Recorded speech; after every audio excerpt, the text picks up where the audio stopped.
Wonderful. Thank you. So welcome everybody to the Astra Cafe on Monday, March the 2nd, 2026. Interesting lineup today, so I'm glad that you've come. I guess firstly, as our traditional start now, is there anybody here, either at Fairfield or on Zoom, who's new to the RASC Victoria? Okay, hearing no positive response. Um, on the 28th of February, the skies miraculously cleared, and that was the night of a planet alignment. So, David, do you want to start off that conversation? Yeah, sure. I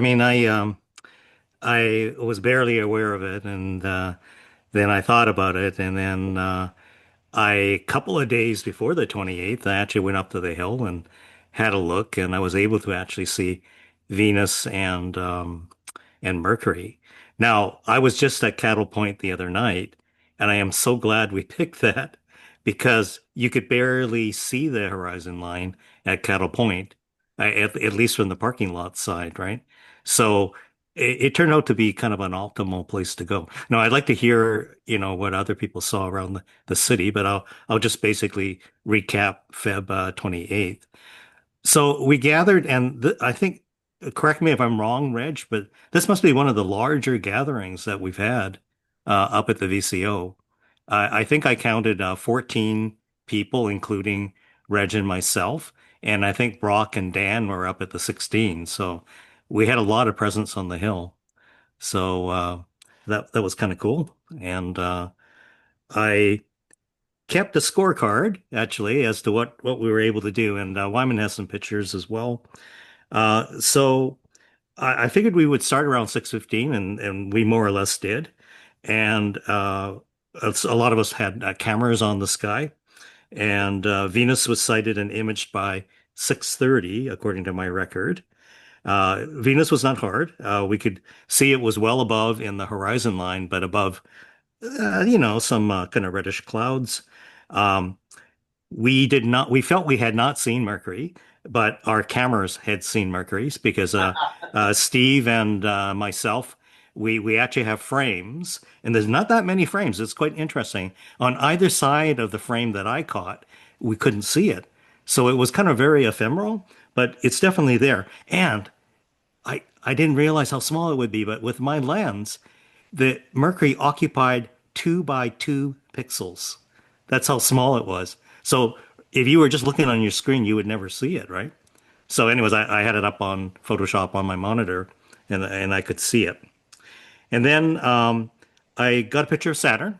Kind of looked a little bit like a football on the frame, and I could see a kind of a lighter gray image beside it. So I'm assuming Neptune actually.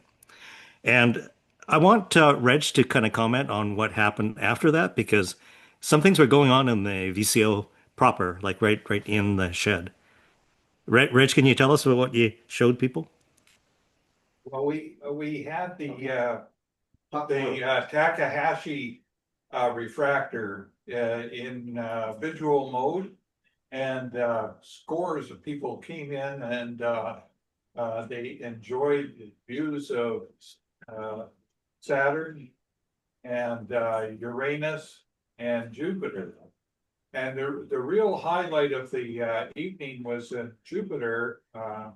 There were three moons visible, but you couldn't see Callisto because it was passing in front of Jupiter, but you could see a very distinct and sharp dot traversing the area, and it got everybody excited because that's the shadow cast by Callisto.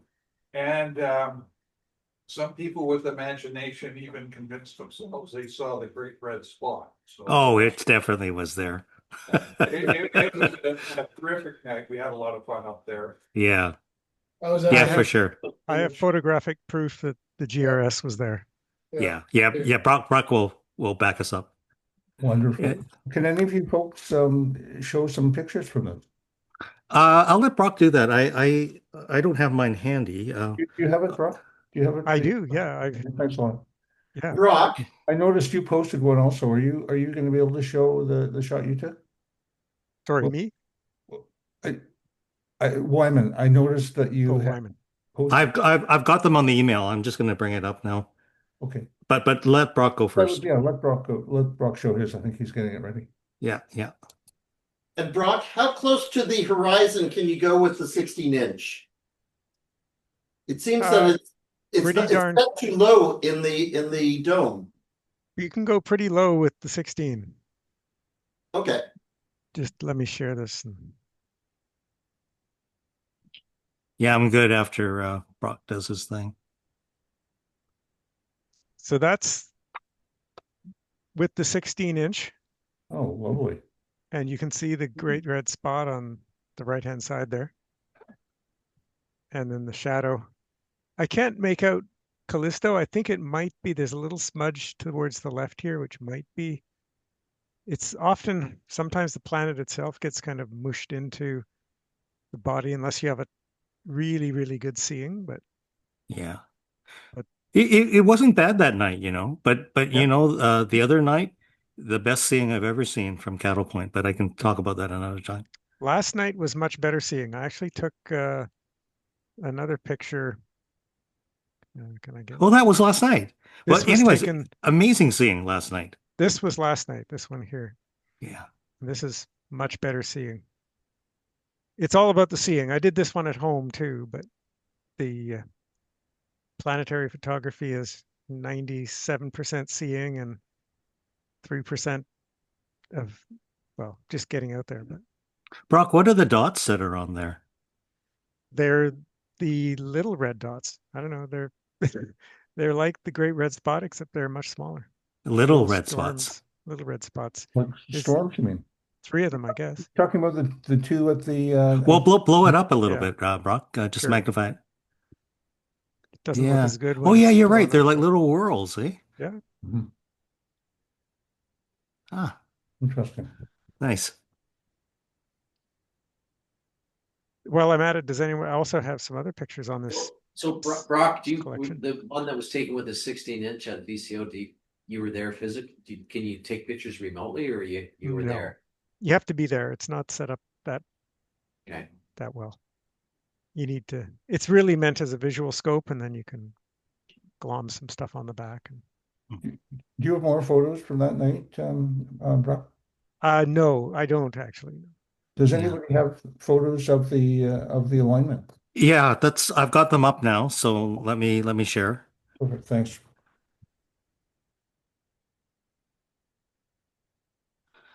So this is the night before, and I was standing behind the guardrail up before the turn to the VCO, and I was trying not to get blown away, but it was super, super cold, and there it is there. It was just sitting here, and not too much longer after that, within about 10, 15 minutes, I saw Mercury as well.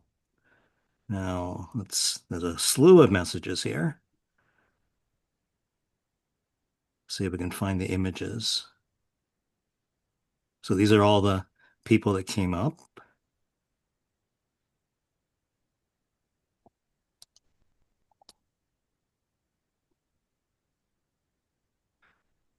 I think Winans is here. I want to look at Steve's first. Yeah, okay, so this is Steve's. So you can see Venus here, and Mercury's right there. Let's see, I can blow it up a little bit. You can see it right there. Those are the pair.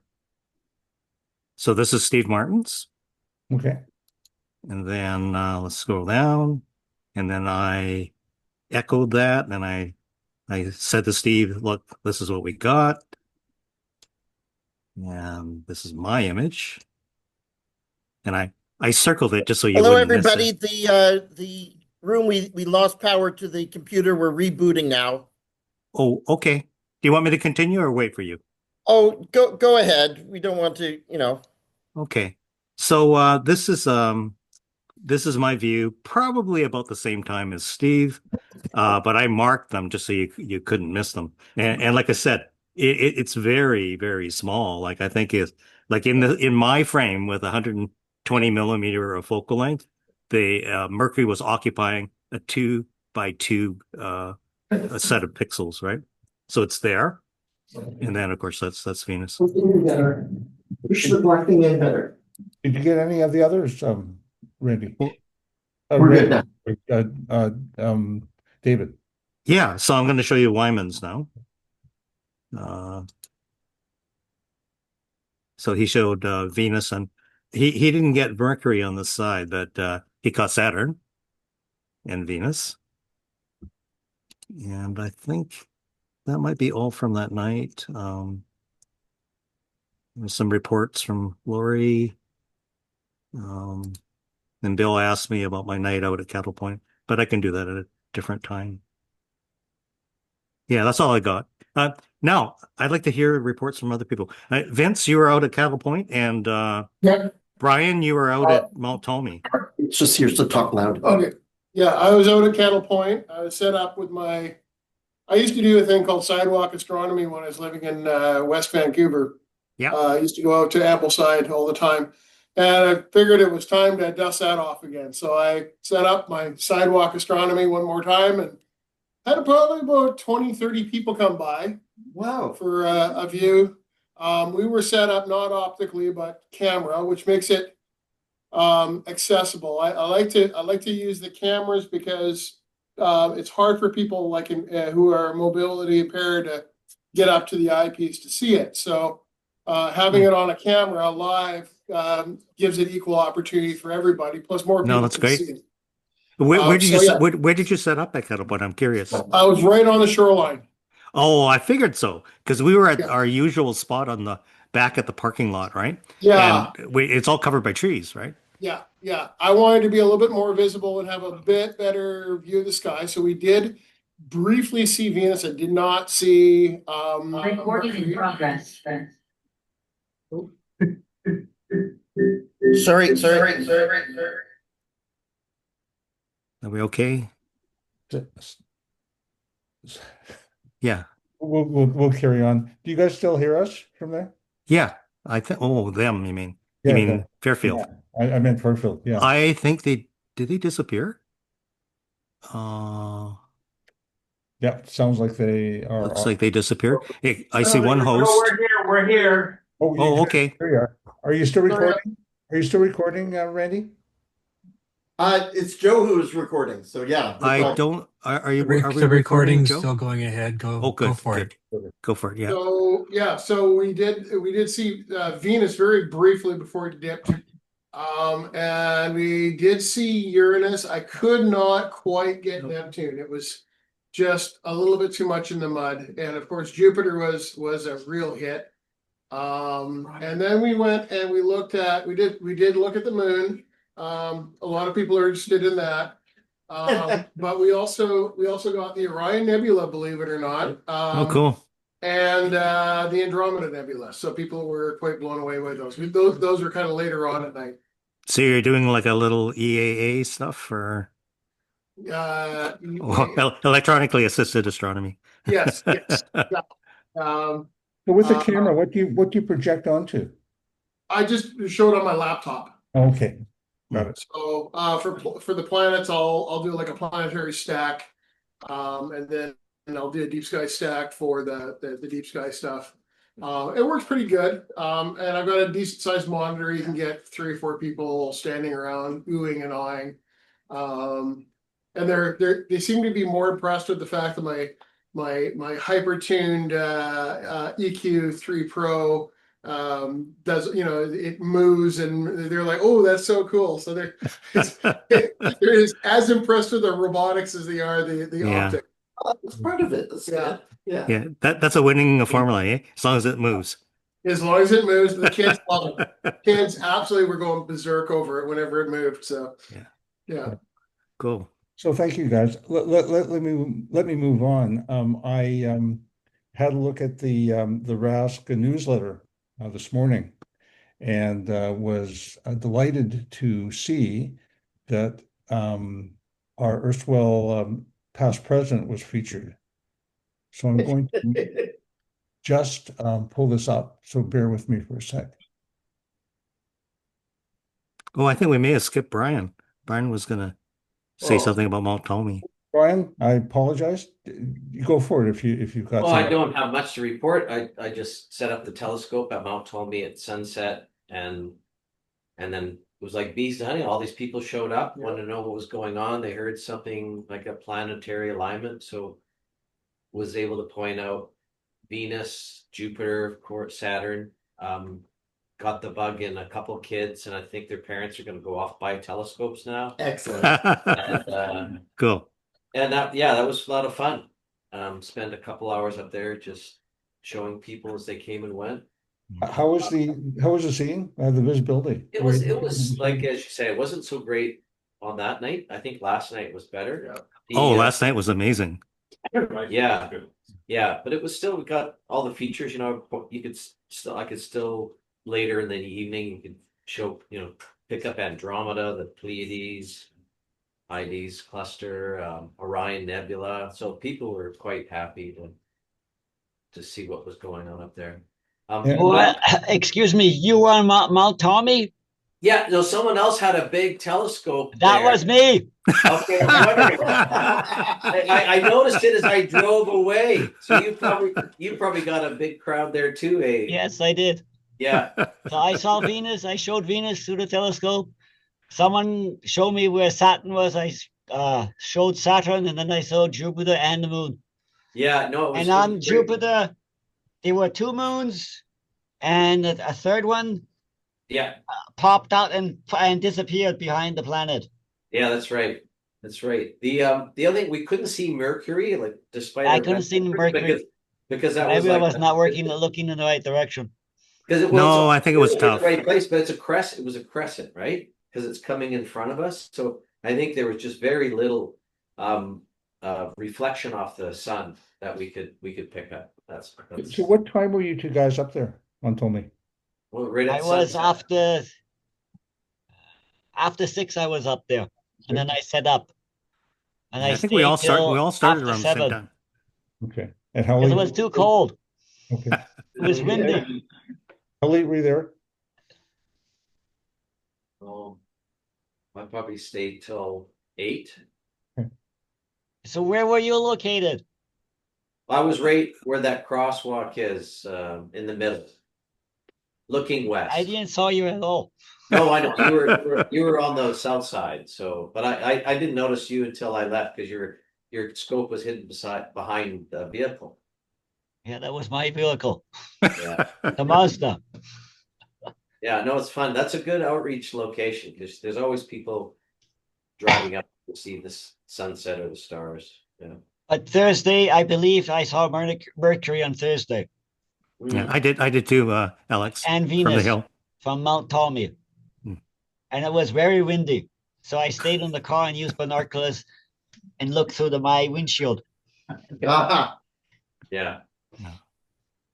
I stayed out in the cold, so I would have a story to tell. Okay, well, let me move this forward then. As I said, I looked at the RASC newsletter this morning, and Randy was featured. I know that he's got a citizen science project going. The eclipse is coming up. I think it starts at about 1 o'clock tomorrow morning or this morning for us. This is the clip in the newsletter, and this is the text of it. I just wanted to get it up so that it was on the recording. Additionally, I think Randy sent around a PDF document with the login for today's Astro Cafe, and it should be there for everybody if you look at the bottom of the Astro Cafe login. But I think Randy wants to speak to that once more at this point. I have that right, Randy? I am ready. Perfect. Okay, let me just Somebody else is unshare here. Yeah, you unshare and then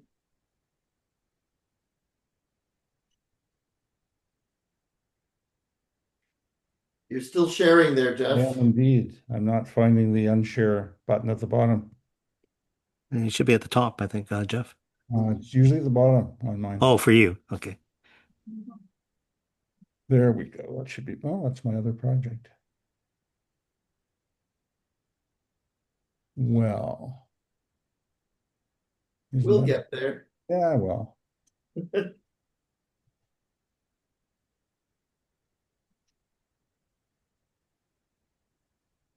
Anyway. Is anybody able to manually take me off sharing, or maybe I can? I was just trying to see if I could bump you, but I'm not the host. Yeah, I don't have. Evan is the host. I Can don't have the Funny, I don't have. I the- think Kevin, you can punt Jeff. But I think you have to go over onto his screen and stop sharing. Oh. Try looking at the top, Jeff. That's no, normally where I- it is. Yeah, not on my Mac. Okay. It's never on the top. And what happens if you click on the three dots on his name? Yeah, maybe it's there. Just dismiss it, maybe, or Try the three dots on Jeff's I'll try to face. show you screen. Ah, there we go. oh, Okay, good enough. ESC. I did it. That was the secret. Okay. Okay. So this is I was given 10 minutes at the I was given 10 minutes at the National Council last week. And so I got to talk to the council about getting people across the country to do this project. Now, the real trick is in August, and it's just a rehearsal tonight. But what's it about? Well, for 3 centuries, we've known that the Earth's umbra, the shadow of the Earth, is a little bit too big, a few tens of kilometers bigger than you would expect. And the reason that's important is that, let's say you're on a ship in the 19th century and you haven't set your clocks in 3 months, they've probably drifted. And if you don't have the right time, then you can't measure the right longitude. And so one of the ways that was proposed for people to set their clock was by seeing when the Earth's shadow crosses a particular crater on the moon during an eclipse. But it turns out that the Earth, when you look in a small telescope, it goes, the shadow starts about a minute early and ends about a minute late. So what we're talking about, so these are some pictures of Joe's, and you can see that Tycho here is still seeing the sunlight, and then by the time that Joe took this picture, Tycho is in shade. And, you know, it's a whole different thing with the camera. We're talking about visual viewing. We have a much higher dynamic range with our eye than the camera has. On the other hand, you don't have the light gathering power. So there's all sorts of things, but this is not a photographic project. This is a visual project. And what you have to think of is it's like, let's say you're on Tycho and you're looking at the Earth. In this case, I'm looking at Glacier Peak, which is what, 180 kilometers away, 170 it says. So I'm in the umbra, I'm in the shadow of Glacier Peak at 6:56:08.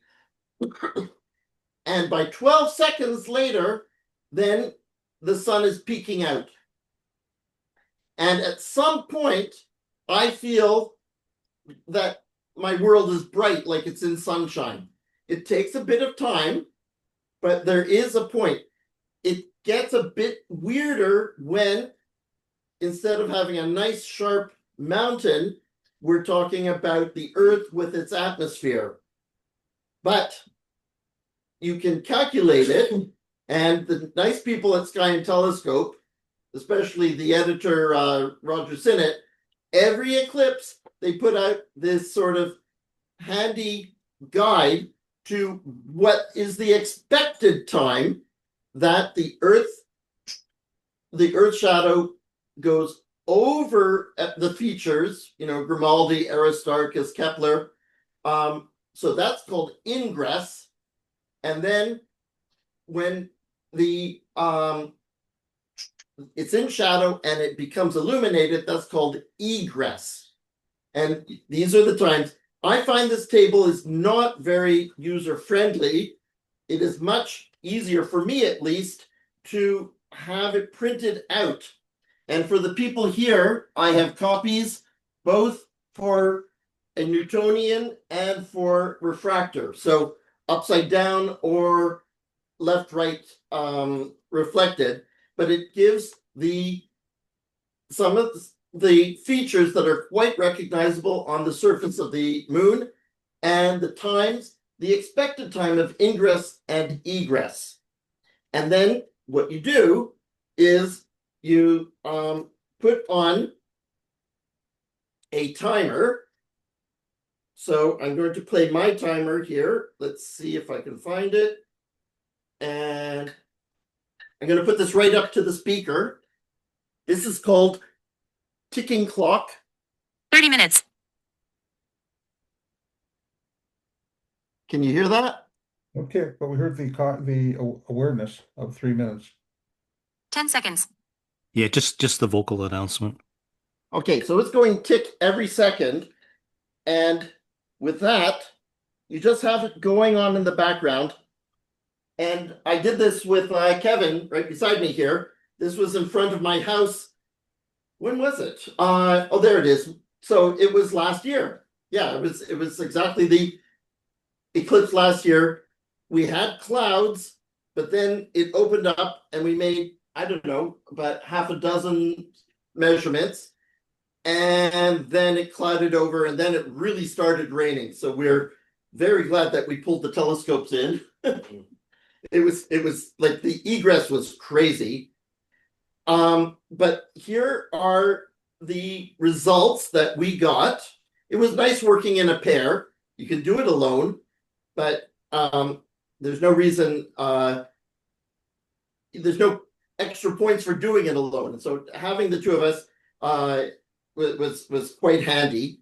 And then, so this is the table that I sent to Roger Sinnott, and he gave a big thank you coming back. So Nader Dow was in Quebec. I don't know where, I think in Montreal. Callie Salmis, you may remember her. She was a student of mine, and she's now one of the operators of the MMT telescope in Arizona. And I did a couple of observations with Nathan Messner-Hesselman in 2022. And then we had to wait until 2025 for another event where we could do it. So this is what I sent in, and it is now in this huge database that Roger Sinnott is working on. So as of 2014, he had 22,000 observations. And, you know, it's a fantastic database, 94 lunar eclipses since 1842. But we're still not fully understanding what it is that is making the Earth's shadow a bit too big. So this is what his spreadsheet, so it starts in 1842. This guy, Julius Schmid, took many, many measurements for decades. But you can see that there are some national programs where you get over 1,000 observations. It's especially the Australians were doing this in the 80s.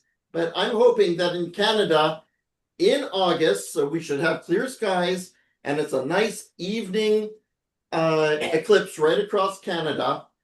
I'm hoping that we can do a really big effort. So the goal is to do a bunch of public outreach during the summer, and then on the 28th of August, try to get people from all the centers going and doing these measurements. And then you can really do some nice statistics when we get a lot of measurements on a single eclipse. And I'm hoping that because it's going to go over a lot of major observatories, that we'll also have good time measurements of spectra.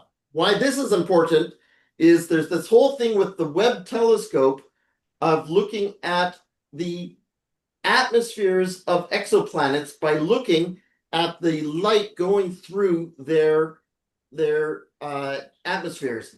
And so here we have this analog, which is really good, but with some major observatories of the sunlight going through the Earth's atmosphere onto the moon and then reflecting back. And so what I would really like is to compare the instrumented time series compared to what these visual observations give. So that's kind of the goal. So yeah, what you need, and don't forget, it starts around 1:50 this morning. So you do not need a fancy telescope. In fact, it's better analog to what was happening in the 19th century. If you do use a smallish telescope, you want to have an audio clock, you want to have the map, and pen and paper, and then you submit the results. Oh yeah, so this is tonight. Be quiet. But the really good one's going to be on August 28th.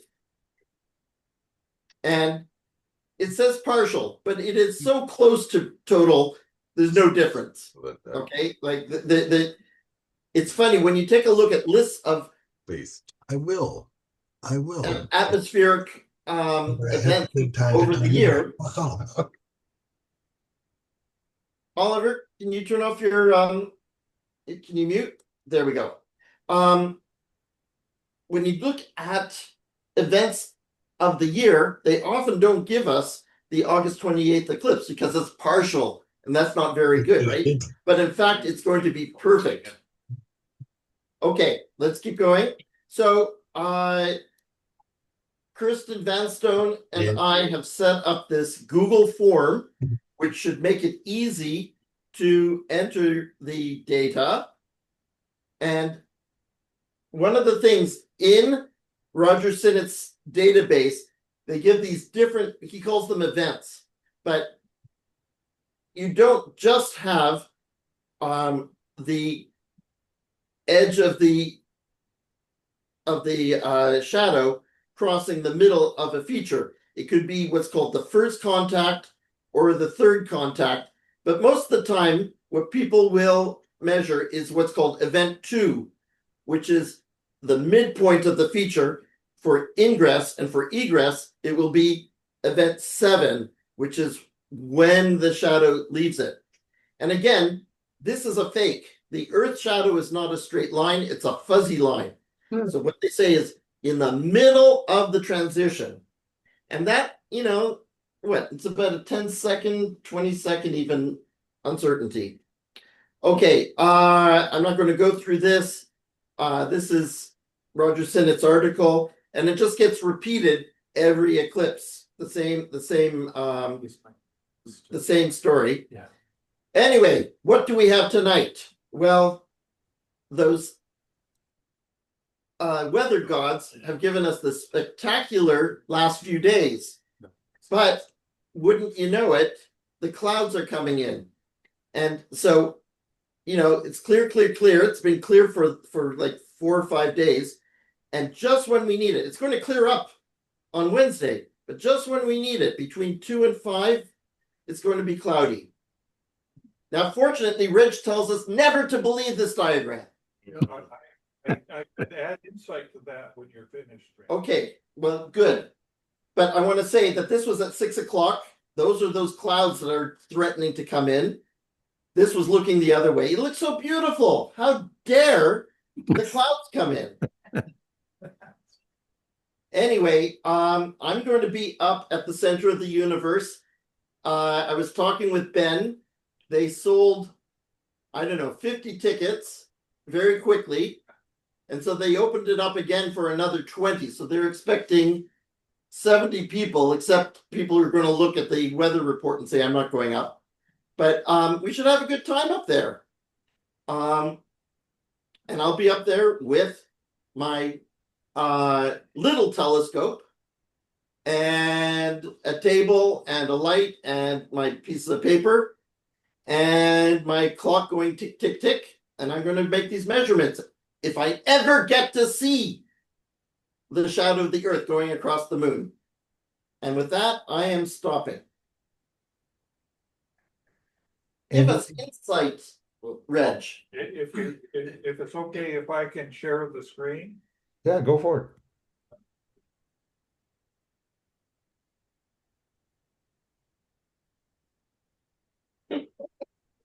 Good.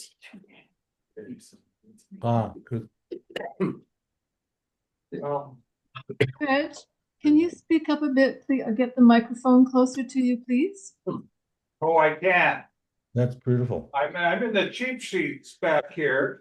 Can you hear me now? Yep. Yeah. Okay, this is some imagery. If you can see, Vancouver Island is here. You can see a cloud shield coming in from the west.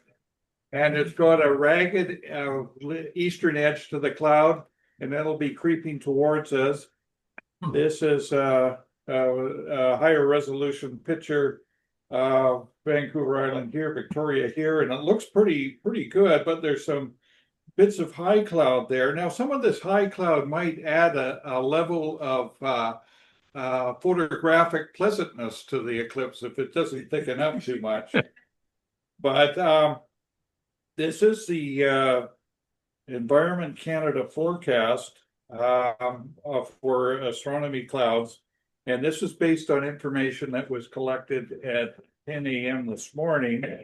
And the first one, this is at 4 o'clock this afternoon. And I'm going to step here. You can see Vancouver Island down here. It's a little tiny thing there. And if you step forward here, the cloud increases. This is at 9 o'clock at night. 10. No. This is about when Randy has got his crowd out there. And it doesn't look too good. But these predictions have been known to be wrong. So maybe if you go up there, that'll change things. So There's gaps. There can so be gaps. it doesn't look very encouraging at this stage. Just need a big enough fire. In World War II, there was a project in England, because of course they didn't have as good instrumentation for landing airplanes in foggy weather. So they had set up this experiment where they set these enormous fires around the airfield in order to heat up the atmosphere and burn off the fog and clouds so the airplanes could land. So And it worked. It worked. It actually burned it off, and they were able to find the airport and land. So we just need to set up a whole bunch of big campfires. go. That is if you have fog. That's a boundary layer cloud. Yeah, you could If it's in the higher atmospheres, it's not going to make much difference. you can compound it, right?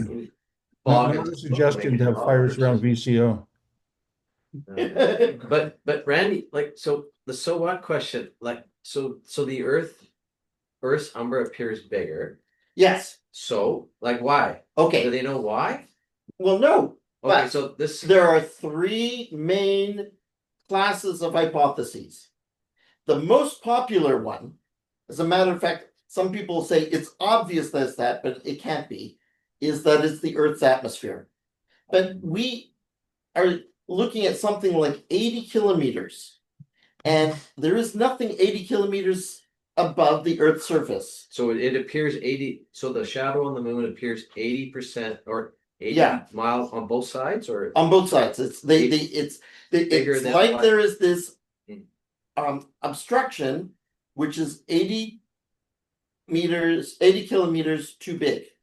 So and or is it the refraction? But the refraction, it's complicated. Certainly Brock last time was doing some modeling and saying how it could make sense.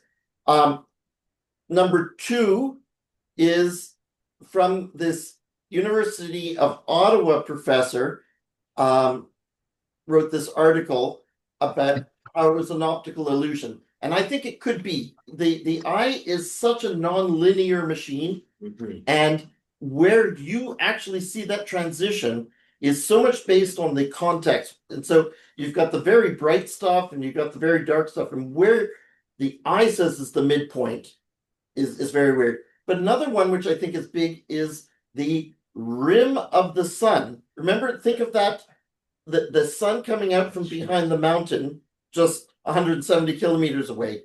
But while that's really bright, it's way less bright because you're looking kind of at the lower temperature edge of the photosphere than looking right into the sun. And so there's a huge extra gradient in that. So I'm kind of somewhere between the optical illusion. Well, I think it's all three, but I think the Earth's atmosphere above something like 10 or 20 kilometers is not the solution. It's just so rarefied above that. Yeah. There's nothing up there. But you're assuming that it's not bending the light. No, I am. Yeah. No, I am assuming it's bending, but the bending actually makes it look smaller, not bigger. I think option 3 sounds the most viable. You like the to number me. 3. That or the Earth is actually flat, one of the two. Oh, Laurie, The Earth's a disc. Laurie, you got a question? Yes, I just was going to just say that I talked with Amy Archer just a little while ago, and they're going to make a decision at midnight. And so that if it's really crummy, then they're going to email everybody and cancel. Yeah. Okay, so I mean, absolutely, people can still come up if they can get in the gate. But they'll make a decision at midnight as to whether or not people will be coming up or not. Mm-hmm. So, but Randy, we could still participate from home, I guess, couldn't we? Oh, please take a look. Don't go to sleep tonight. Don't waste your time sleeping. Pray to your various gods or do dances or something, or light the fires, whatever. But do whatever you can to think clear sky thoughts. Okay. And wait 6 months and it happens again, and it'll be wonderful. For us, the moon will rise in eclipse in August. If you're out east, then you'll see the whole thing. So you're suggesting we should practice tonight? Tonight is the rehearsal. Yep. What's the story in London, Ontario tonight? Well, I presume you're asking me, and the forecast is for increasing cloudiness towards daybreak. We get the lunar eclipse starts about an hour or two before dawn here. So I mean, I'll probably if I go to sleep, I'll set my alarm. Otherwise, I'll check out and see how the skies are looking. But it doesn't really. I don't know. Partly cloudy might still work. I don't know. We'll see. Interesting. Thank you, Randy, very much for that very succinct presentation. Have you had any? Reg has something to say. I'm alarmed. If we were trying to navigate by the crater timings and there's this error, how big a positional error would that introduce? So 1 minute of longitude. What is that going to be? So there's 100 or so kilometers per degree. That only works for latitude. Yeah, well, or at the equator. Latitude is orange slices, so it depends on. I'm saying at the equator. At the equator. I'll work it out for you, but it's enough that you'll crash into a rock. Okay. Yeah. A rock or a rat? Any other questions or comments to Randy? Randy, I'm just looking for the ticking clock. On iOS, I don't actually see a ticking clock, but you can just find. Yeah, so just find an equivalent then, I guess, right? Yeah. Okay. Oh, but I would love to know a ticking clock that works well so I can advertise that for the August. Okay. So you're commissioned, David, to get me a link for another ticking clock. Yeah, I'm actually looking at some timing alternatives with a Pi as well, or Arduino. So maybe I might come up with something by then. Email me. Okay. Thanks, Randy. So at the social last week, I had the fortune of sitting beside Les Welch, and among our various conversations, he mentioned that he had a presentation that he has had cooking for a long period of time, which I believe he calls M to the fourth, or the moon, a meteorite, monks, and me. So Les, if you would like to take the screen, you could show us that. Okay.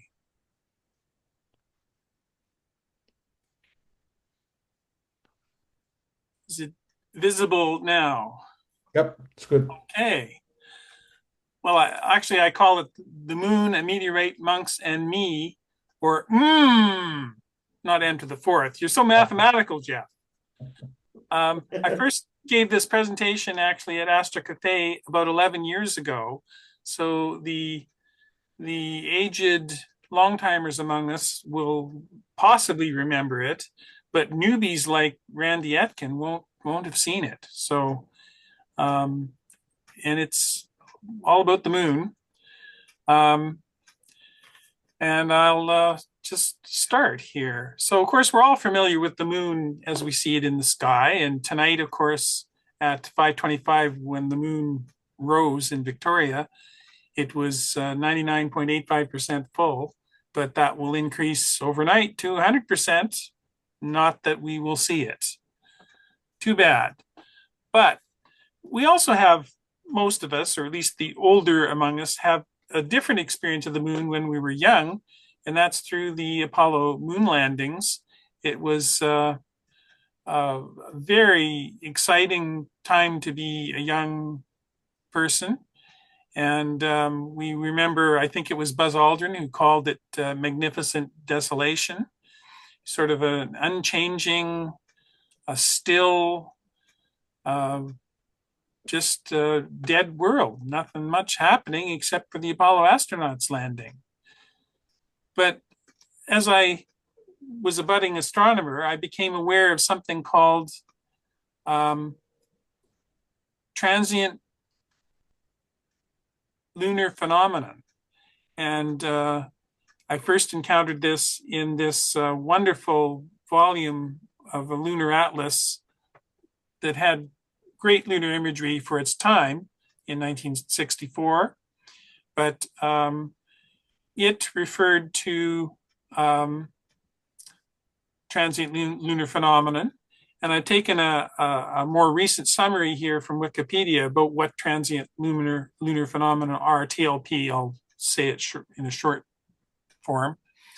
It's a short-lived light, color, or change in appearance on the surface of the moon.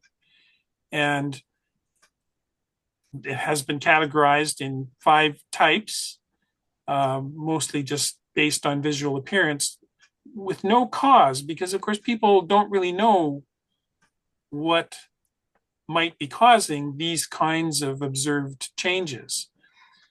But for sure, it's not to be confused with the UFO reports and all of that other stuff that you see nowadays on the web.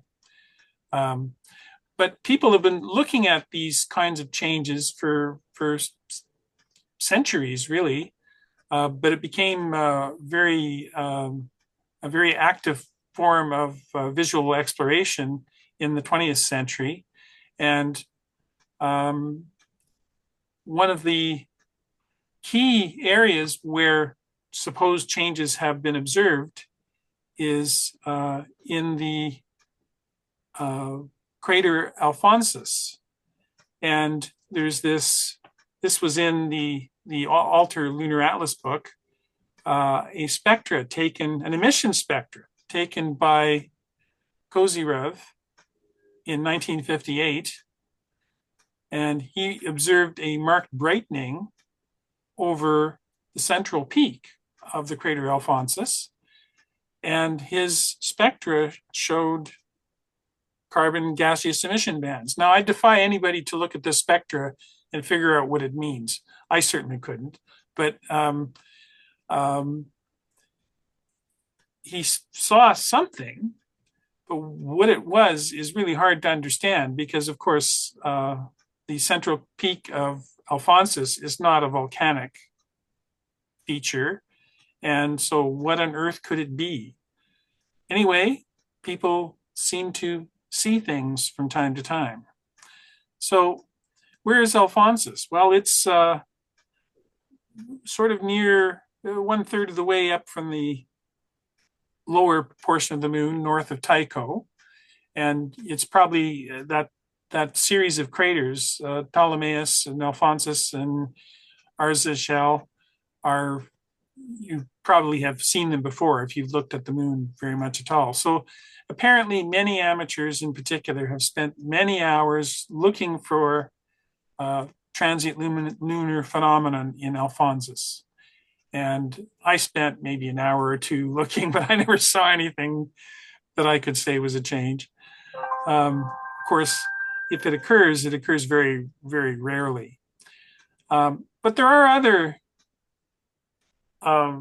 transient lunar phenomenon, and I encountered one in Jay Ingram's book, The Barmaid's Brain. And people who are older will also remember Jay Ingram, who was the host of Quirks and Quarks between David Suzuki and the current Bob McDonald. Whereas, although Bob McDonald has such a long reign, you have to go back quite far to know who Jay Ingram was. Anyway, he had a chapter in his book relating to some English monks who in 1178 saw something on the moon soon after sunset. And their superior, Gervase of Canterbury, reported in his Chronica the following observation. Suddenly, the upper horn of the moon split in two. A flaming torch sprang up, spewing out fire, hot coals, and sparks. Wow. The moon throbbed like a wounded snake. And this phenomenon repeated a dozen times or more. The flame assuming various twisting shapes at random and then returning to normal. So the Gervais reported that he had established that the 5 monks who saw this had not been drinking, and they were reliable monks. So this was a very strange thing. And they saw something. What did they see? What could explain this? Well, along came Jack Hartung in 1976, and he proposed a hypothesis. He looked at lunar orbiter and Apollo mission photography and found a crater, Giordano Bruno, which I'll just say is Bruno. Found it's an exceptionally fresh and bright 22-kilometer crater that happens to be in the libration zone of the moon. And being a fresh and bright, having fresh and bright rays implies that it is more recent than other features in the same vicinity. So that's interesting. And he proposed, well, in fact, I should mention this too. Bruno's ray system rivals Tycho's and actually is brighter and fresher than Tycho's and has a longer ray length to diameter ratio of any lunar crater.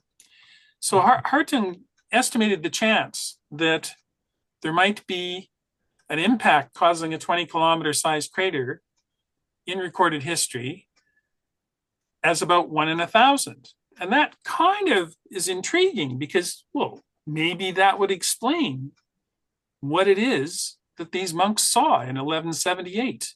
Maybe they actually saw, around the corner of the moon, just off site, but you could see the effect of the impact and the ejecta.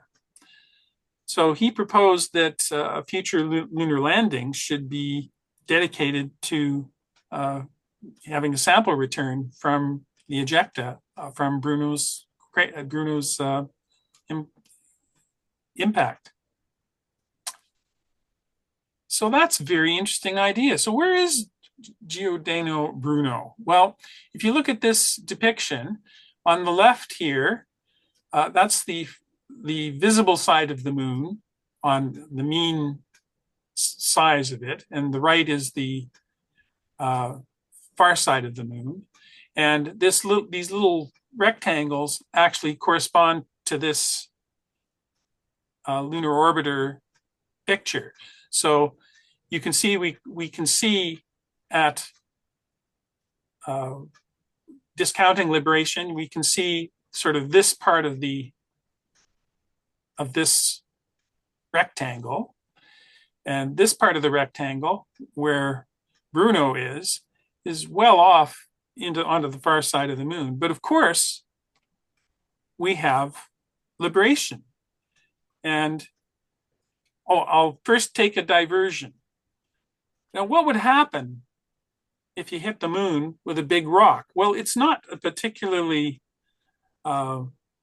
elastic kind of body. It's solid rock. There's no inner magna or material or anything that would absorb a shock. It just would ring like a bell if you hit the moon with a big rock, just like a large bell does when you hit it with a log. So there's another paper in 1978 that did an incredibly detailed analysis of later laser ranging results from the Apollo missions. And they were able to study the wobbles of the moon with very high accuracy and found that these east-west wobbles from known impacts prior to recorded history would be much less than an arc second, but the wobbles that they measured were 1.8 arc seconds, oscillations that must be being caused by the reverberations of something, and that might be consistent with an impact at Bruno on the edge of the moon, 800 years ago, and the oscillations, it is calculated, would continue for that amount of time and longer, and be of that magnitude. So that's a very amazing result. That seems, I mean, how can such an independent piece of evidence not be quite strongly confirming of the hypothesis that these monks actually saw an impact occur? Kind of amazing. Anyway, we have librations, and I think I can, where is it here? Oops. Here it is. Just to get an understanding of what libration does, this is a year-long hourly libration depiction. And of course, the moon is illuminated or not, depending on the angle to the sun. But it's really rocking, And in fact, we get to see 59, as we learned last week at the restaurant, we get to see 59% of the lunar surface, but only on an intermittent basis.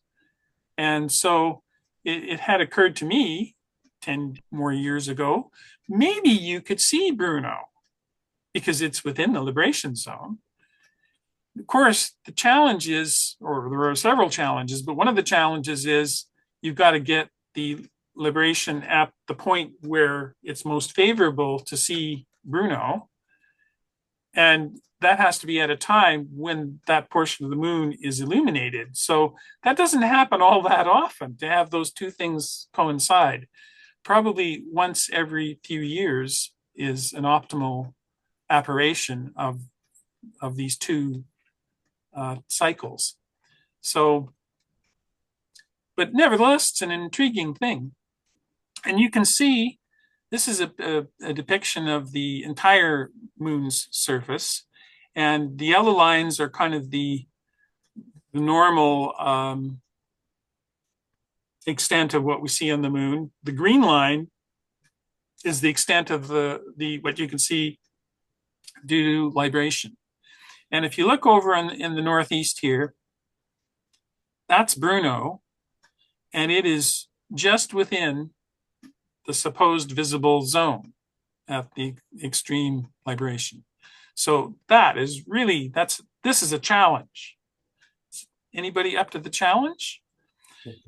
Well, it's pretty tough. If you look at the usually visible side of the moon, you can see the crater Gauss, and I've seen the crater Gauss. That's not difficult, but it's not easy either. And you still have to have a favorable libration. But Bruno is much further to the west onto the far side. So, and you'd just be able to see it at the extreme libration. So maybe this is a bridge too far or a crater too far. But then there's been other evidence about this crater and kind of a critique of the earlier research on what was seen or what might have been seen with Bruno. The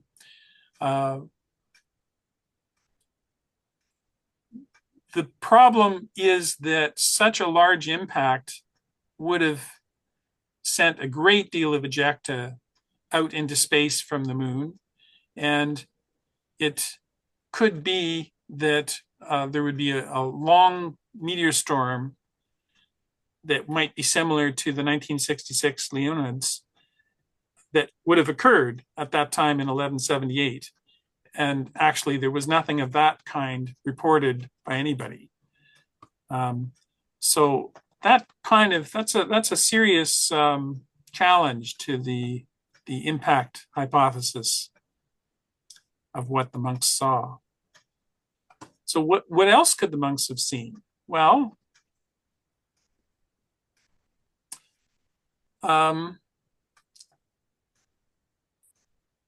it happened that this sample return mission was in fact tested, although by a Russian lunar landing mission.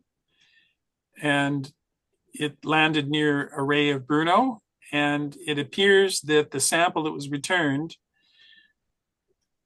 showed that the Bruno rays are at least 1 million years old, so not in historic times. But Luna 24, there wasn't that much material returned, and maybe there's some uncertainty or possibility that they didn't get the freshest material. So that might not be definitive. So what else could it be that the monks saw? Well, perhaps it was just a meteor. It was, a bright bolide that had a trail that was just in the right position to be coincident with the moon from where the monks were standing. And I mean, as bizarre as the description was by the monks, perhaps that would explain their surprising report. And the monks were actually they weren't all at exactly the same spot, but they were within 1 kilometer of each other. And so perhaps that's why the 5 monks saw the meteor and no one else on Earth reported seeing something that could be explained as an impact at Bruno.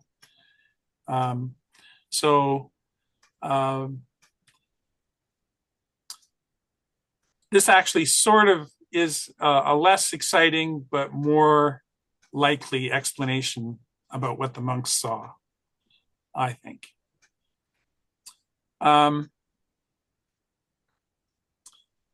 So what can we do? What can you do? We can wait for an extreme libration in the east-northeast and try to see the shadow of Bruno's crater walls, or you can try to see Bruno's ray system, which I've tried to do and found very difficult to do despite their brightness. Maybe somebody else can make another suggestion about what we could do. So that's my presentation and challenge. Thank you very much, Les. That's fascinating. Any other thoughts or questions for Les about this? Or thoughts about being able to locate this? I will say that at the social that we had last week, there was a series of challenges that Lori put together, and one of the challenges was a freestanding question that we could challenge other tables with, and I believe no other tables got the answer to the where's the longest ray system to crater diameter, and we had to provide the answer to the other tables. Any other comments? Yeah, very nice. Yeah, go ahead, Lori.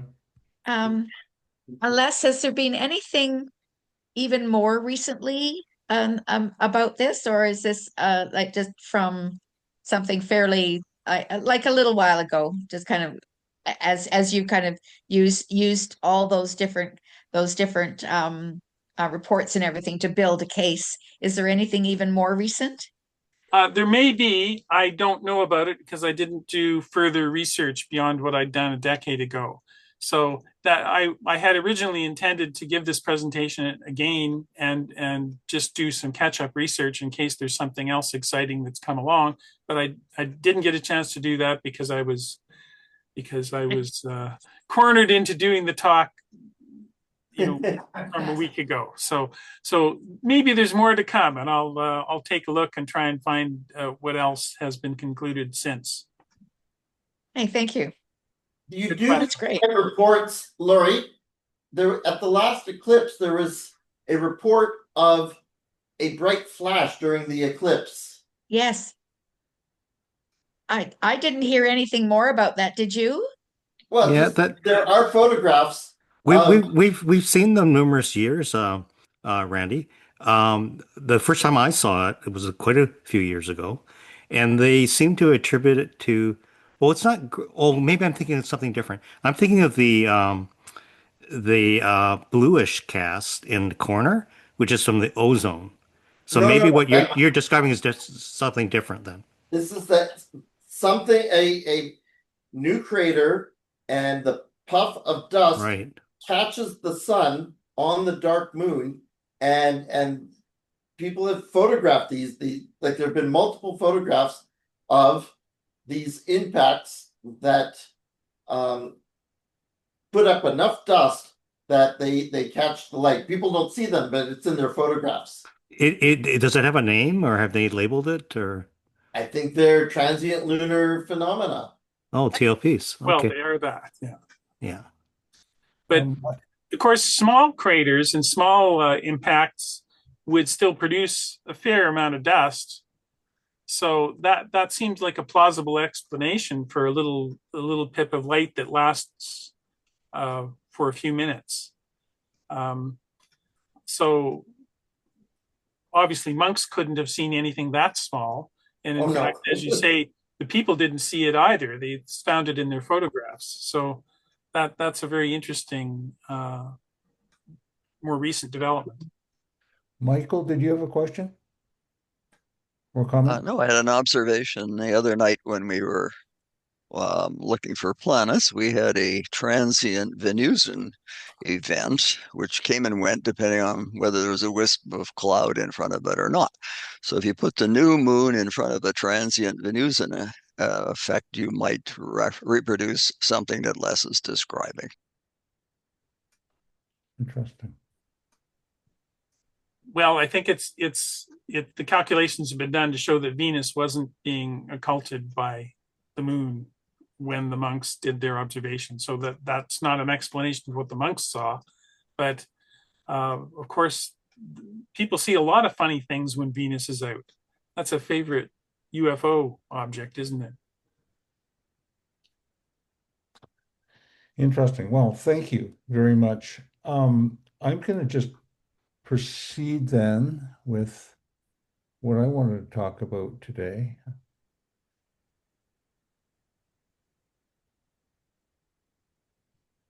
So I can get this up for you.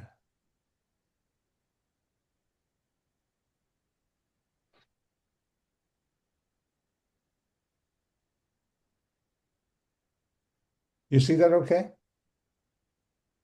Yes. Okay. It's not in Up there now. in presentation mode. No, it's not. I'll give it another try. Just click on the projection screen. You guys, that's great. You know, it's what normally shows up on my computer isn't showing up now. Can you see the projection screen at the bottom? No, I Yeah, can't. slideshow. Oh. Yeah. Slideshow. Oh, yeah. You could use the pull downs actually. Oh, okay, up here. Yep. Yeah, that's a good point. All right, let's give that a show. Oh, beautiful. Do you have that? Yeah. Perfect. Okay. So this a month ago, when we had our last Astro Cafe, Chris Gainor was talking about the wet dress rehearsal and the problems that arose. And I just wanted to update myself on the whole process of fueling the rocket because I was obviously decades out of date. And the more I read, the more interesting it became, and the more challenging I realized they'd taken on with Artemis and the new technology. So I wanted to talk about that for a few minutes and just sort of get everybody up to speed with that. And then Chris Gainor has some updates for us about Artemis. So I'm going to walk into this slowly because the complexity of it, you need to understand how huge and what a challenge they took on with this. So, I really the Artemis system is called the space launch system. That's the rocket. That's what includes everything similar to the Saturn V that took the Apollo shot up, and it's really just a little bit shyer of height than the Saturn V. 322 feet versus 363. But actually, with the current technology, it generates more power, more thrust. And these figures are beyond comprehension, but it's 8.8 million pounds of thrust versus 7.6 million pounds of thrust, which actually gives it a slightly better lift capacity. And of course, much larger, much higher expense, even in comparative terms. If you break down the space launch system, most of it is the first stage, and the first stage is now the core stage. And there is a small second stage, which is called the interim cryogenic propulsion stage. But they'll still talk about it as the first and second stage. And then the Orion spacecraft with its smaller engine is on top of that. And it also has a small escape tower as well in case there's problems that occur at launch. So the core stages, which is where the problem arose with the initial wet dress rehearsal, consists primarily of the liquid hydrogen tank, which is huge, and a smaller liquid oxygen tank. Because liquid hydrogen has such little density, even as a liquid, you need massive quantities of it. The space shuttle also used a cryogenic system, and that large orange tank that was strapped to the bottom of the shuttle itself was mostly a liquid hydrogen tank. It also used liquid oxygen as its oxidizer. The technology now is the liquid hydrogen and liquid oxygen with two large solid rocket boosters, which is what provides about 3 million pounds of thrust each, and then about 2 million for the cryogenic stage. So they refer to the liquid oxygen, liquid hydrogen as a cryogenic stage because it is so very cold, which is one of the big challenges with the using this kind of rocket fuel. So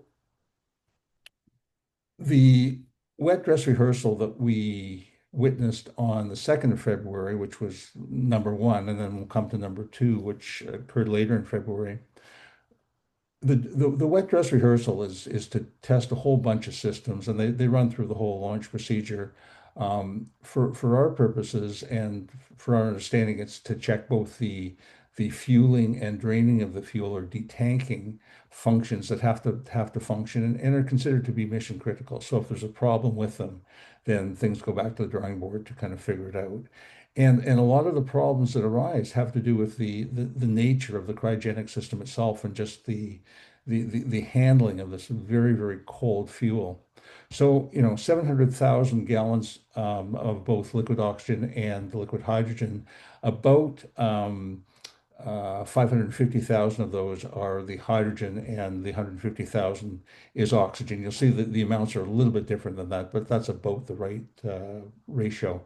The temperatures are just incredibly low.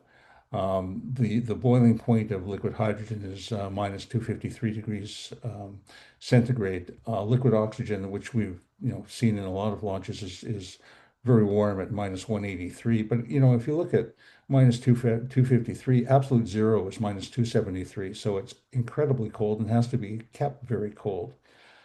So with the first dry, sorry, wet dress rehearsal, there was problems during the loading of the liquid hydrogen tank through the main umbilical that loads them in the core stage, the tail service mast umbilical. And I'll walk you through those because they're important in terms of understanding what they're doing and why the problem arose. So this basically is a large area that loads both the hydrogen and the oxygen in the core stage. And the problem they figured arose with just faulty seals, because all through the area are detectors for leaks. One of the problems with hydrogen, of course, is that it's volatile and explosive if in the right conditions. So they halted the loading and tried to adjust the interface between the liquid coming in and going into the rocket. They tried to adjust the flow rates, but it wasn't really successful. They had to terminate the dress rehearsal at about 5 minutes prior to the launch. They planned to get to about 30 seconds prior to the launch. So because of that, they basically went back to the drawing board to try to fix the problem. The problem with seals with cryogenic fuel is not inexperienced before, or has been experienced before with other spacecraft. It's just that this is a brand new system, and there was a lot of adjustment that needed to be done, and that's why they have the dress rehearsals in this kind of situation. It's actually amazingly sort of brave and challenging to be able to walk forward with a dress rehearsal, given the complexity of the cryogenic system. So just quickly, the core stage consists primarily of the very large liquid hydrogen tank. It's about 130 feet long, and a smaller liquid oxygen tank. And it's because oxygen is more dense. The tank itself can be smaller. But that's what is put together in the lower stage. Now, it's very complicated, of course, and there's all kinds of electronics through here and avionics at the top. for both navigation and communication, but essentially for our purposes, this is primarily where the fuel is stored. So this is a real dumbed down version of the loading sequence or the fueling sequence, and it's dumbed down because it's just really complex. These are the main features. Because it's so cold, they have to start filling slowly so that the system itself, the tanks themselves, and the tubes that it fills through can cool down and not just deteriorate by experiencing just extreme cold suddenly. So at about T minus 9.5 hours, they'll start filling the liquid hydrogen, and about 10 or 15 minutes later, they will start filling the liquid oxygen. Then when they're up to temperature, or when they're down to temperature, they'll do a rapid fill. So it's actually 196,000 gallons of liquid oxygen and 537 gallons of liquid hydrogen to be exact. But the fast fill goes on, and then because it's so volatile, the umbilical cords are still connected. They continue to tank it up because the very, very cold liquid fuels just evaporate, boil off, as they say, continuously. So they want to have the tanks absolutely full at the time of launch. I'm going to walk you through this. I wanted to put this slide on just so that anybody watching it actually has the names of the things, but I think it'll be more interesting to just look at it this way. So there's four umbilical connections, four main umbilical connections, and these umbilical connections do a lot of things other than just fueling. But for our purpose, we'll just talk about the fueling. So this is the tail mast assembly, and this assembly is where the liquid oxygen and liquid hydrogen are added to the tanks. These are huge assemblies. These are 32 feet high, and there's two of them, one for the oxygen, one for the hydrogen. Then you have the interim core umbilicus, and this is primarily, there's electronic connections also, but it's primarily to vent any hydrogen gas that escapes and is lying inside between the fuel tanks. This is the top of the core stage, or I think they call it the front skirt umbilicus, and this actually certainly vents any additional gas that's there because the gas is potentially explosive, but it also inserts nitrogen gas to keep the avionics at the top of the stage, and the avionics are for communication and navigation at a reasonable temperature in a stable environment. Then you come to the interim cryogenic stage umbilicus, which is what provides the liquid hydrogen and liquid oxygen to the second stage, or the interim cryogenic stage. So that's basically the setup. The problem, I think I've got a picture just so you can see how large these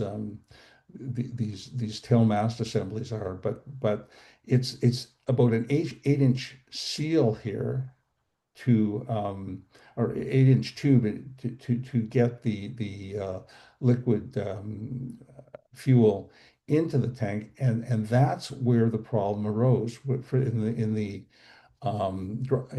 wet dress rehearsal. Because of the cold, the 130-foot tank that holds the liquid hydrogen actually shrinks by 6 inches, throwing the seals off. So it's one of the things that has to be anticipated with handling cryogenic fuel, just in terms of ensuring that there's good seal closure, because obviously leaks, and there's all kinds of detectors through here, and the detectors get better, and they certainly monitor for any sort of presence of free gas, because that's probably the most worrisome thing on the launch pad. So once in the dress rehearsal, once things are loaded, then they have to also be unloaded at the end of the dress rehearsal, and that's also part of the mission critical performance, just in case emergencies arise. So, firstly, these 700,000 gallons have to be removed to the tanks. Then what they'll do is use gaseous helium to purge the system to get out any remaining gas, because remaining hydrogen, or oxygen can be potentially explosive, can create an explosive environment. Then any additional residual hydrogen is vented and burned by a stack at a distance from the gantry. Then the piping has to be brought back to a more compatible temperature with being moved back to the vehicle assembly building. The problem that arose with the second dress rehearsal, which was, I think, on the 17th of February, was that the interim cryogenic stage, or the second stage, handles things quite differently. They have internal helium tanks because when the fuel is fed for ignition, um, the pressure in the tank has to be maintained to force the fuel flow. That's handled quite differently in the core stage, but they use injection of helium to maintain the pressure, so that the fuel can be used properly. And it also, because it's being exposed now to the vacuum of space, it helps prevent buckling of the tank itself. So the helium flow is critical in the cryogenic stage, or the second stage, and it's also, of course, what's used to vent the tanks when they're being emptied. But a problem arose with the flow of the helium in the cryogenic stage, and that's what led to the problem with the second wet dress rehearsal, and that's why they decided to roll the whole launch system back into the vehicle assembly building, just to reassess what was going on. So there are big issues with using cryogenic fuel, but there are also reasons that it is used. But just to go through some of the problems. Firstly, very cold leaks.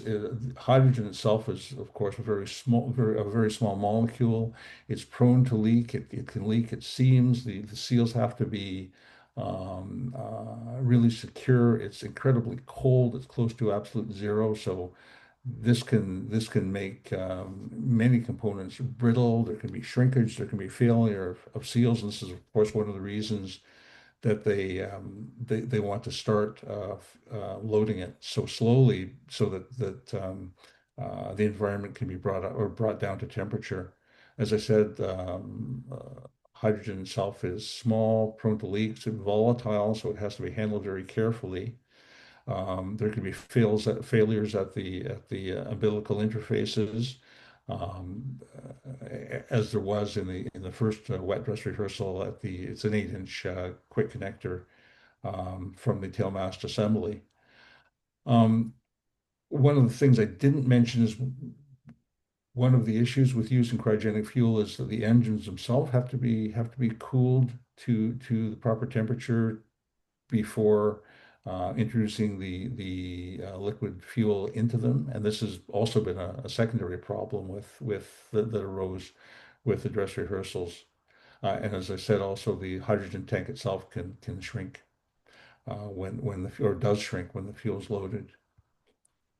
So why the heck are they using it? And they've used it in other craft in different ways, but it gets more subtle and complicated each time.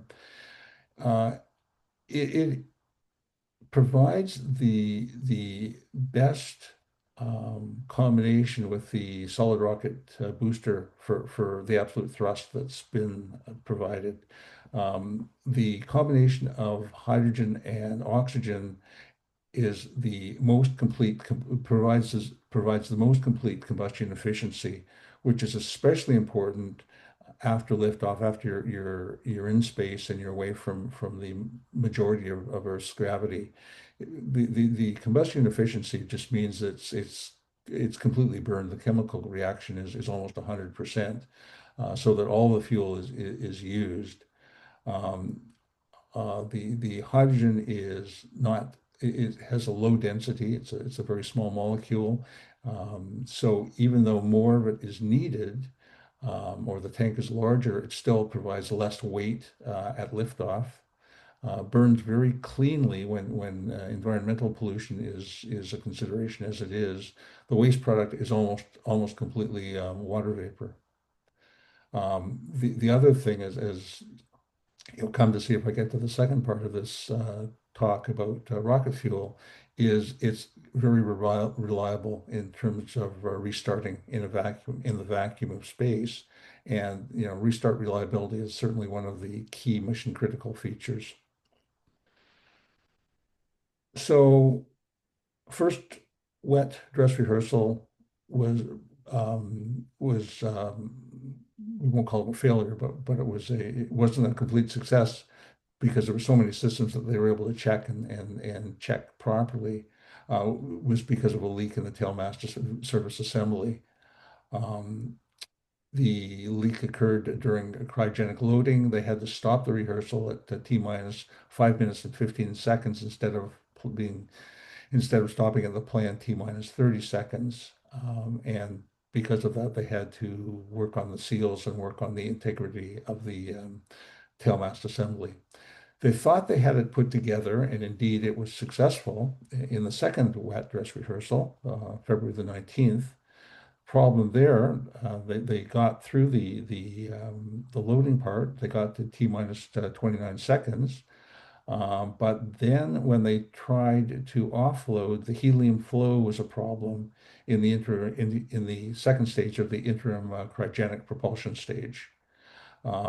Helium, as I said, is needed to purge the fuel tanks, maintain pressure, and it also assists in preventing moisture buildup. So because of that, and because that's mission critical, again, the helium flow has to happen when they need it to happen, following the launch. And this is from the internal helium tanks. They had to bring the craft back to the vehicle assembly building. And what's happening next with that, I think Chris Gainor is going to talk about. Any questions about that so far? I will get out of this, and I can. Perfect.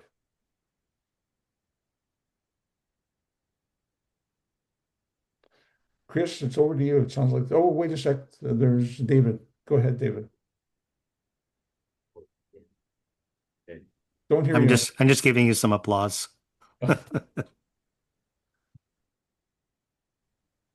Okay. Just give me a minute here.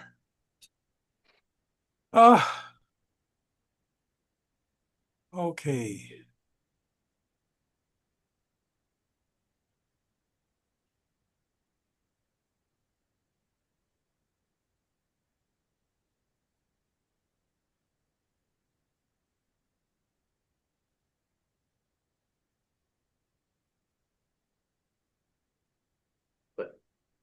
So I just had one comment on the presentation, Jeff.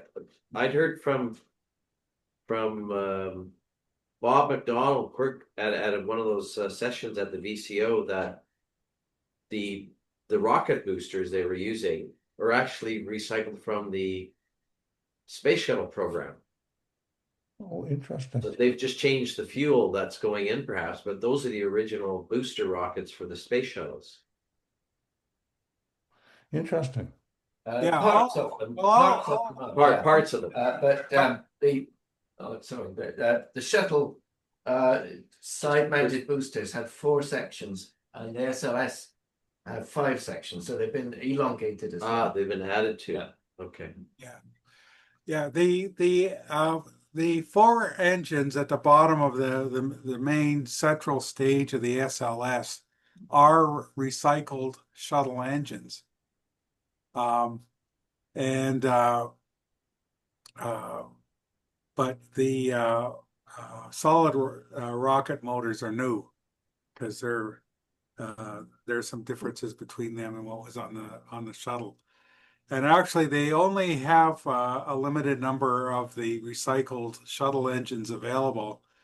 So as they go on, they will just turn to new engines for that. But unlike the shuttle engines, the SLS is only good for one launch. So that's the final use of those engines. Some of them have been on a lot of historic shuttle missions, those engines.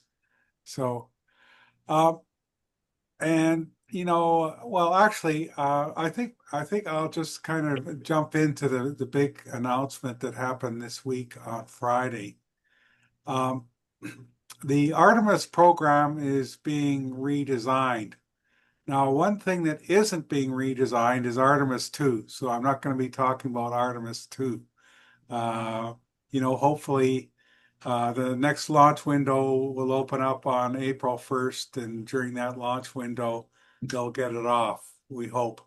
But part of that will be decided about how these repairs to the helium line go that Jeff has been talking about. But the plan going into, last Friday was that the next landing or the next flight was going to be Artemis 3. And you can see here, Artemis 3 was supposed to be the next landing on the moon. As you can see from this diagram, it's rather complicated. And actually, this diagram doesn't even have the full flavor of it, because there's supposed to be a lot of refueling happening in Earth orbit and on the way to the moon, involving these cryogenic fuels that Jeff has been talking about. Refueling in space with those fuels has never been done before, and they were going to have to be tested.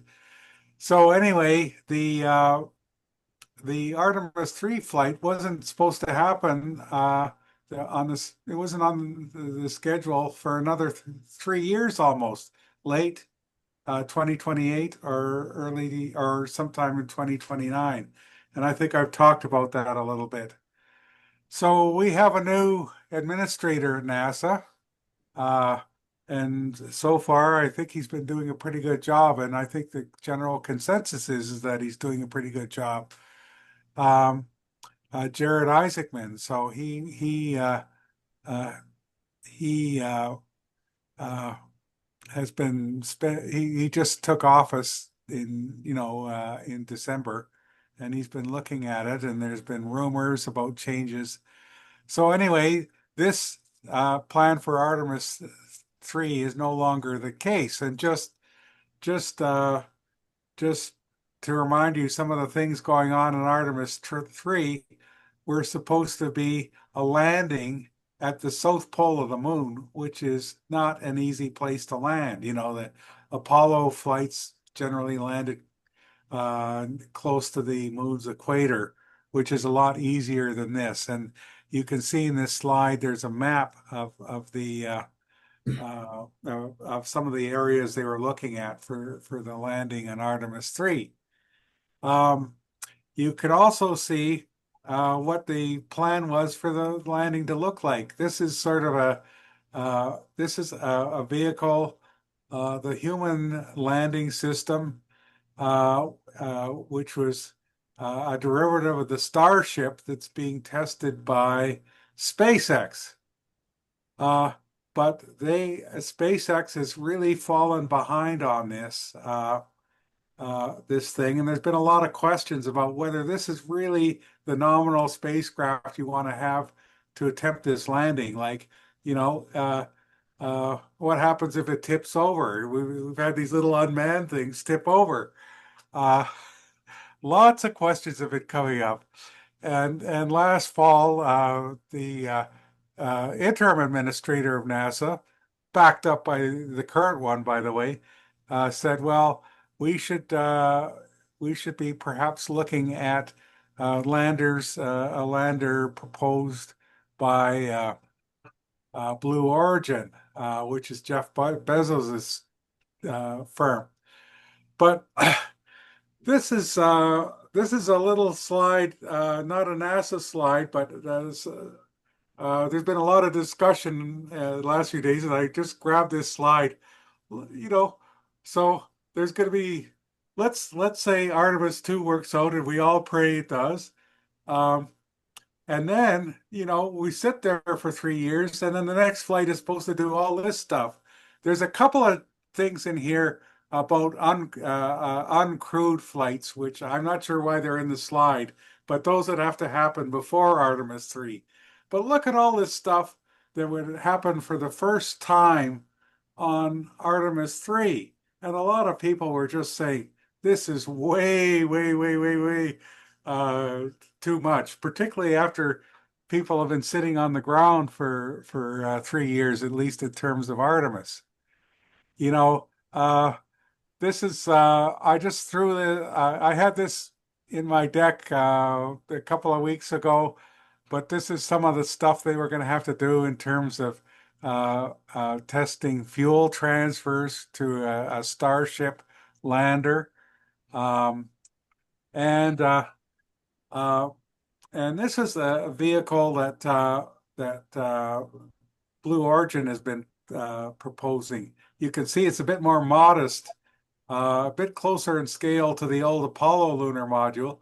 Now, actually, right now, there's supposed to be a tester, a spacecraft called Blue Moon Mark 1, which is just a robotic vehicle, is supposed to be tested this year.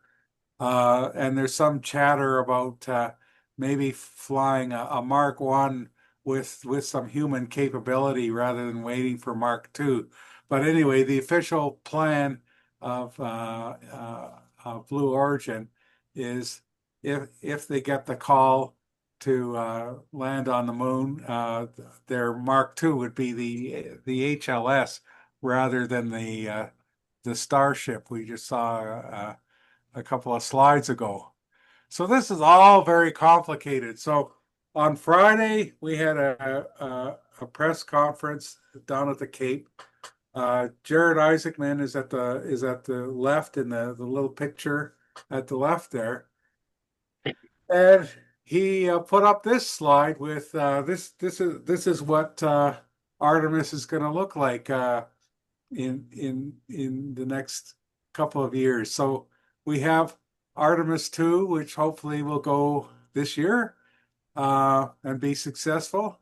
And then Artemis 3, instead of waiting for 2 or 3 years and then trying to go for the full enchilada to the moon, they are going to try and fly Artemis 3 next year, but just in Earth orbit and testing vehicles with the Orion spacecraft, kind of the mothership, in docking tests with the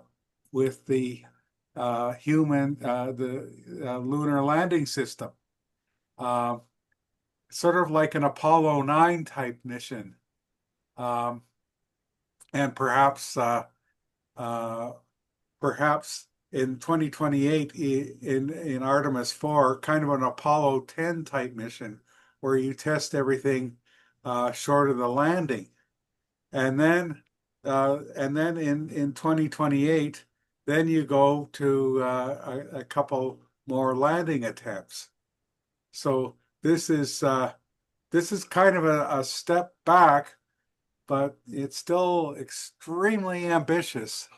And so this is a huge change in Artemis. So it's caused a lot of discussion, a lot of favorable discussion, but not entirely. So just here's a list of some of the things that are behind that slide I just showed you. So, and they want to simplify some things. So the um, the first point, we have what the second stage of the SLS that we have on Artemis 3 is it's called the interim upper stage, and they basically have a couple of these lying around. They want to use them and then decide on a permanent upper stage for the SLS, but it won't be this exploration upper stage that was being developed.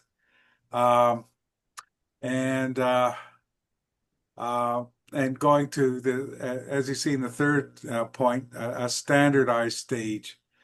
And you can see a couple of points that I've just kind of explained with the previous couple of slides.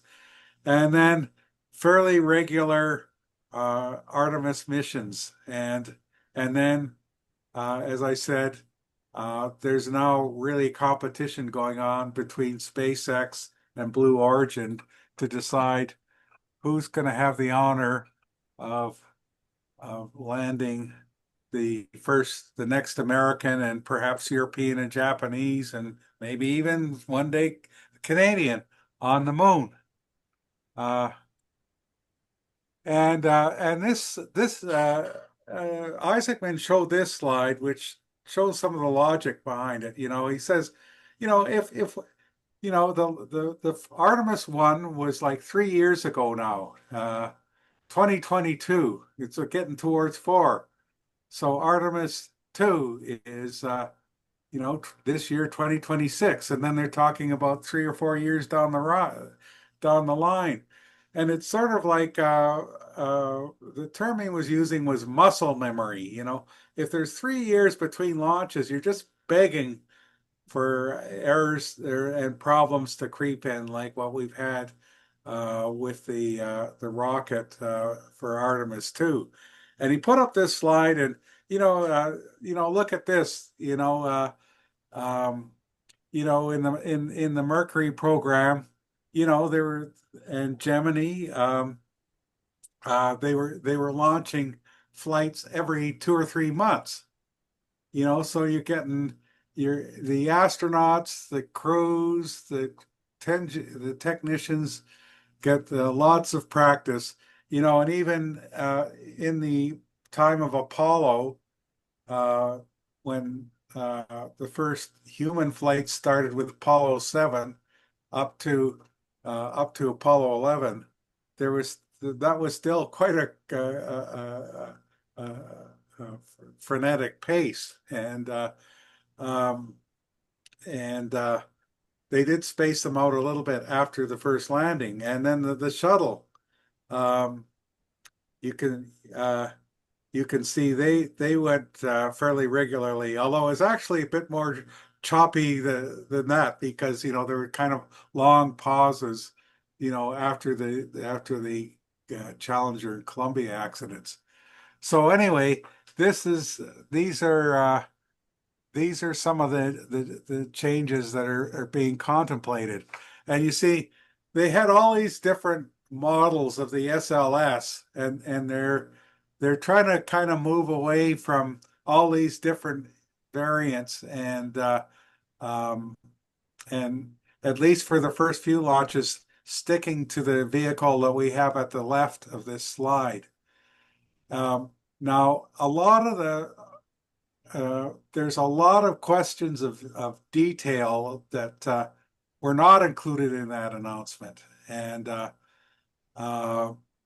so these are bringing up some questions and controversy. But I think just that announcement the other day was quite a lot to swallow. But there's going to be discussions about a lot of the details, and actually one of them bears with the topic that Jeff was talking about, because basically most of the problems they were having with fueling, at least for the liquid hydrogen, was not something that was on the rocket itself. It was parts that were on the mobile launcher, and you had a great slide, which is Jeff, that was showing the rocket on the mobile launcher. Well, there's a lot of controversy about the mobile launchers. They're supposed to be building another one, a bigger one. Um, but there's some talk that that's not going to happen. And there's a lot of criticism of the current mobile launcher that they have that, it's, you sort of think, oh, it's just a tower. And then you put the crawler under it and it takes it out to the pad. But there's all this equipment on it. And the mobile launcher itself costs more than $1 billion and is a very sophisticated machine. And a lot of people think they should try and build a newer one that's doesn't have all the problems they've been experiencing with the one that Artemis 2 is sitting on right now. So there's just all sorts of stuff.